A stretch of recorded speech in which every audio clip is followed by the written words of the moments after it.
हमसे अच्छे तो बच्चे होते हैं, बेचारे मार खाने के बाद भी सामने वाले को जलाने के लिए बोलते हैं। मुझे लगा ही नहीं।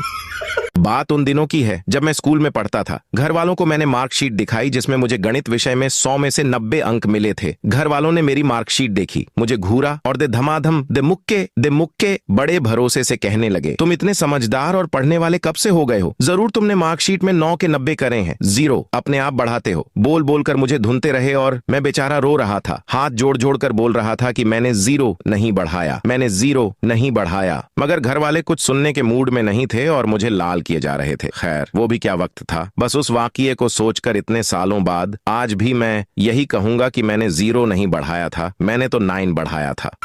12 साल बाद वो जेल से छूटा